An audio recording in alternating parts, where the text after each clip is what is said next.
Mesdames, Messieurs, bonsoir. Dans les titres de cette dernière session d'information, la 18e session ordinaire de la conférence des chefs d'État et de gouvernement de l'OMVS s'est tenue ce matin à Bamako, un sommet qui a consacré la fin du mandat du président Macky Sall à la tête de l'organisation.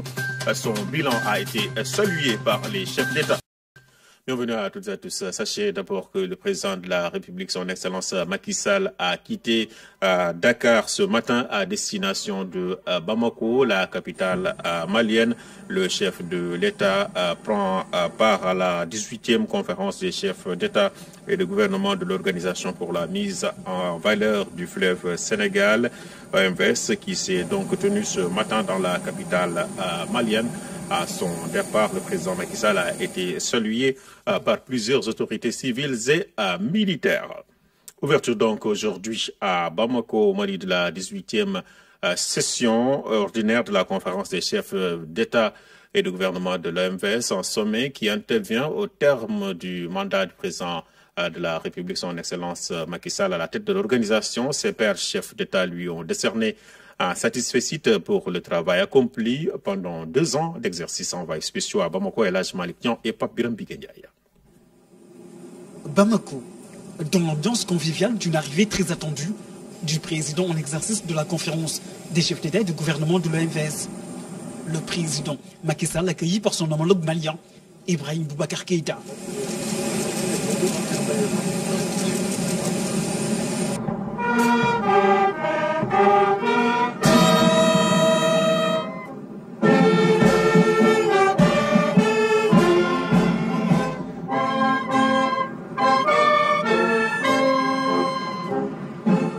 La proximité entre les deux chefs d'État traduit l'excellence des relations entre deux pays amis et frères voisins.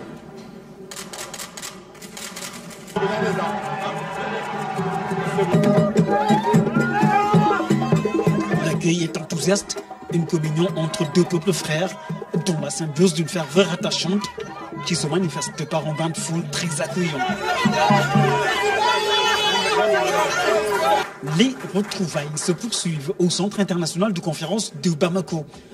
Ici, l'esprit de fraternité et de convivialité entre le président Macky Sall et son homologue guinéen, professeur Alpha Condé, est frappant. Il marque les esprits, surtout quand les premiers échanges prennent un ton très amical. Non, j'ai la cola. Monsieur le Président, j'ai la cola.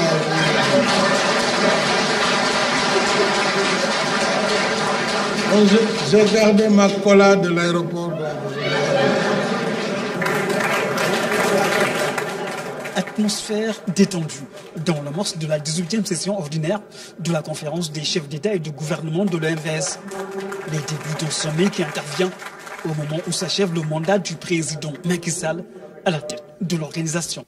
Sous l'impulsion du président Macky Sall, homme de l'art, ingénieur, avant d'être chef d'État, il ne l'oublie jamais.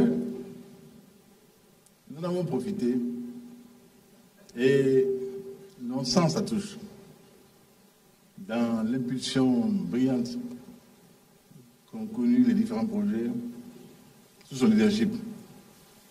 Je suis heureux de constater que sur tous les plans, notre organisation a, durant ces 2 dernières années, capitalisé d'importantes réalisations, comme notamment la rénovation de la centrale Manantali en vue de lui permettre de retrouver sa puissance installée maximum de 200 MW et l'aménagement du barrage de Kukutumba dont les travaux vont démarrer incessamment. Un satisfecit tout décerné au président de la République du Sénégal, Macky Sall, au terme de 2 ans d'exercice. 2 années marquées par des progrès bâtis autour de 4 axes majeurs d'une feuille de route déroulée tout au long de son mandat. Il s'agit de la modernisation de l'OMVS, de l'amélioration de l'offre d'énergie hydroélectrique, de la poursuite d'une coopération solidaire et inclusive entre les États membres, sans oublier le parachèvement du projet de navigation du fleuve Sénégal. À ce niveau, 475 millions d'euros vont être investis pour la réalisation de la phase prioritaire. Alors, il s'agit pour cette phase de la construction d'infrastructures portuaires avec le port fluvio-maritime à Saint-Louis, qui sera un complexe portuaire qui comprend un port de pêche, un port de commerce et un port de plaisance, ainsi que le port fluvial terminus d'Ambedidi. Il s'agira également de la construction ou de la réhabilitation, modernisation de 10 escales portuaires et de 6 appontements au Sénégal et en Mauritanie. La construction, toujours dans le même projet, d'un chantier naval dans la zone d'influence de Rosso, Mauritanie. L'aménagement d'un chenal navigable d'un peu plus de 900 km par un dragage et un curage des seuils identifiés, ainsi que par la mise en place d'ouvrages de correction appropriés pour un meilleur lissage du fleuve et un balisage adéquat et conforme aux normes en vigueur. Un projet de navigation qui va bientôt entrer dans sa phase active. Et concernant l'accès à l'énergie, un accent particulier a été mis sur l'électrification rurale, notamment dans le cadre du projet Guina. Il s'agit de faire bénéficier aux populations démunies des retombées des importants investissements consentis par les États membres.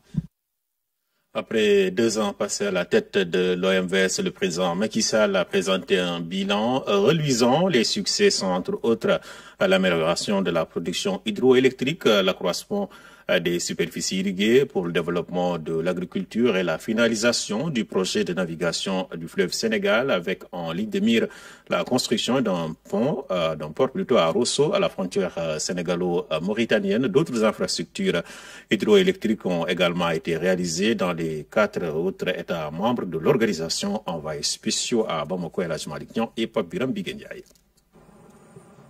L'Organisation pour la mise en valeur du fleuve Sénégal sous l'ère du président Macky Sall a posé des jalons importants dans l'exploitation optimale des ressources hydriques. La santé et l'agriculture irriguée constituent également des composantes majeures des réalisations accomplies. Dans les 4 États membres, plus de 3500 hectares de périmètres irrigués ont été réhabilités et aménagés.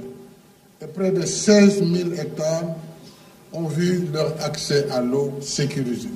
Le Haut Commissariat a procédé en février 2019 à Conakry à la signature du contrat commercial avec la société Sino-Hydro, retenue pour la réalisation clé en main avec apport de financement du projet d'aménagement de Koukountamba pour un coût de travaux estimé à 812 millions de dollars US.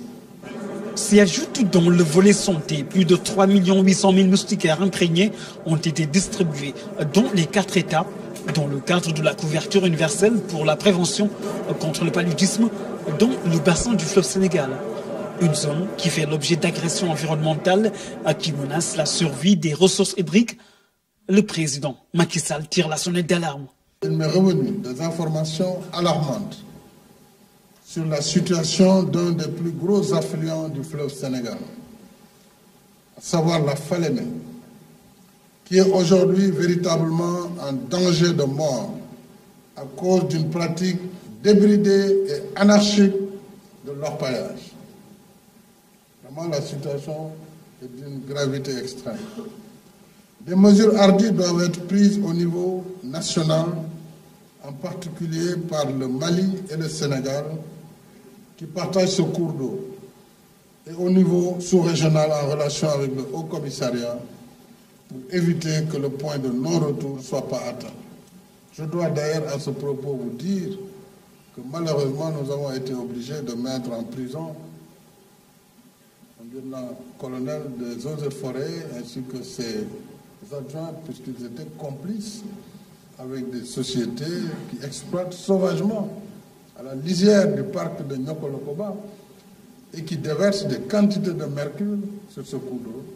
Il est essentiel que les pays prennent leurs responsabilités pour sauver ce cours d'eau. La sécurisation des ouvrages hydroélectriques de l'OMVS constitue aujourd'hui une priorité pour les chefs d'État. Il s'agit d'un pilier important sur lequel repose l'organisation. L'avenir de l'OMVS en dépend, surtout dans un contexte marqué par la raréfaction des ressources hydriques causées par les changements climatiques. Il est dès lors crucial pour des pays comme les nôtres, où on note une amplification de la pression sur l'eau, pression consécutive à la vitalité de notre démographie et à l'accroissement des activités économiques. Il est donc crucial d'anticiper sur d'éventuelles situations de pénurie et de conflits entre les usagers, source de tous les dangers. Cette démarche préventive repose avant tout sur une connaissance plus fine de l'état de la ressource, aussi bien au plan quantitatif qu'au plan qualitatif. La rationalisation des ressources en eau est devenue une nécessité pour les États membres de l'OMVS. Le moment est crucial, les besoins en pleine croissance, énergie et eau, deux éléments indispensables qui doivent pousser l'organisation à se positionner autour de l'hydrodiplomatie. Le Sénégal a déjà lancé la réflexion avec la mise en place d'un pôle de l'eau à Dakar. L'enjeu est de taille au moment où notre pays se prépare à accueillir le prochain Forum mondial de l'eau. Étape finale pour la mise en place de cet instrument. Et le président malien Ibrahim Boubacar Keïta succède au président Macky Sall à la tête de la conférence des chefs d'État et de gouvernement de l'OMVS. Il compte suivre les pas de son prédécesseur afin de relever les défis de l'organisation liés à l'exploitation optimale des ressources hydriques. Nous restons avec Pape Biram Biguendiaï. La conférence a élu son Excellence M. Ibrahim Boubacar Keïta, président de la République du Mali, président de la conférence des chefs d'État et de gouvernement de l'OMVS,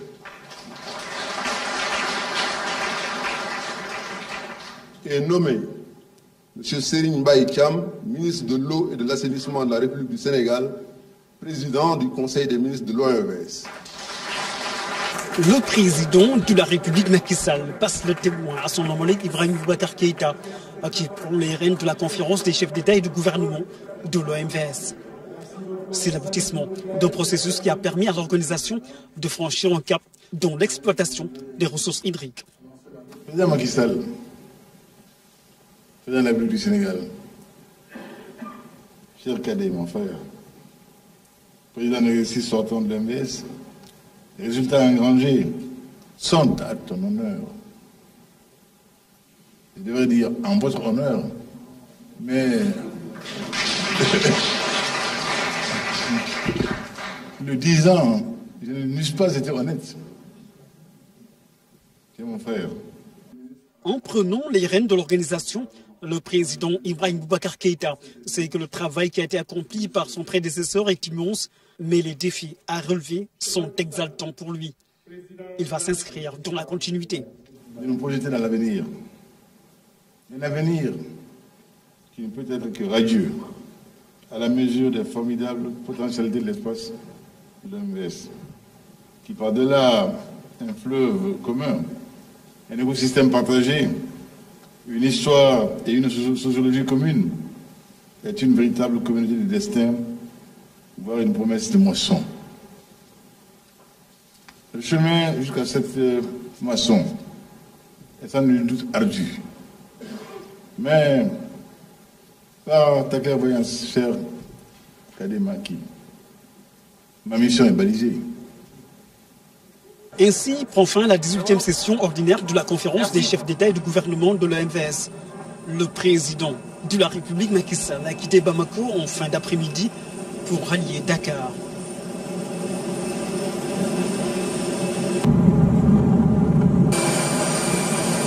Dakar, où il est accueilli par le ministre d'État, secrétaire général de la présidence de la République, Mohamed Boun Abdallah Dionne, et d'autres personnalités civiles et militaires.